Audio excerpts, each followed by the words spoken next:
In this video, I'm going to be showing you a seamless join for a bound-off edge.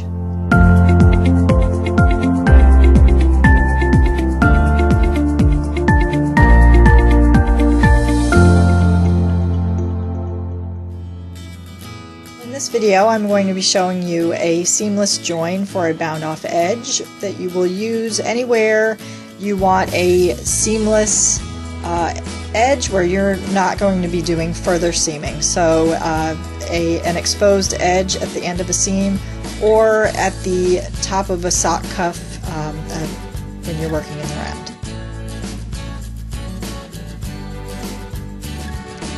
To start, this is a mattress seam, stitch seam worked on a stockinette stitch, and it's been worked all the way up to the top, and I'm going to be working this edge so that it looks seamless at this bind off edge. So to do that, I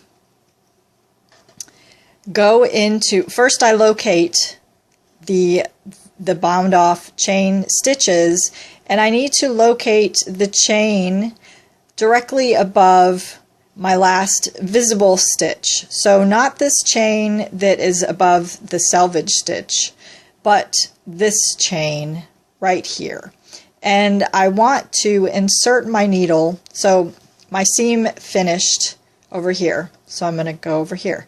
So I want to insert my needle under that strand so that it's coming out of this chain. I'm going to be mimicking this bound off chain stitch so that it can join and look seamless. So I'm going to come out of that stitch, and then I need to locate the chain that would be binding off this column. So it's this chain here. So I want to insert my needle underneath where that chain goes. So I'm joining these to mimic that stitch.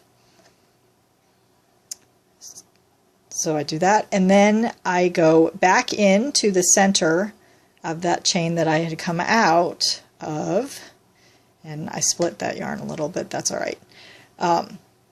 And then I snug it up so that it is the same size as the rest of these chains, and that joins that bound off edge across the seam, the mattress stitch seam. And after all of this stuff gets woven in the back, you can see that makes a seamless edge right there. So this is great for when you're not doing any further seaming. I wouldn't worry about doing this if more seaming is happening against this edge. But if this is going to be the finished edge showing, then I would certainly do this, and that makes that look very nice. So the other place you can use this is at a sock cuff, at the bound off edge of a sock cuff. You get this stair step, and so you want that to look seamless.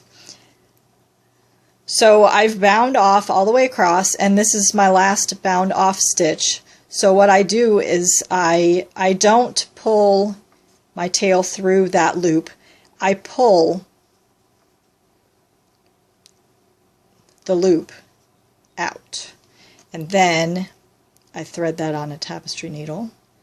And again, same idea, I'm going to be mimicking then the next chain, so it's already coming out of this chain here. So I locate my first chain, here's my stitch, and here's that first chain. So I go under both strands of that chain, and I pull, and then I go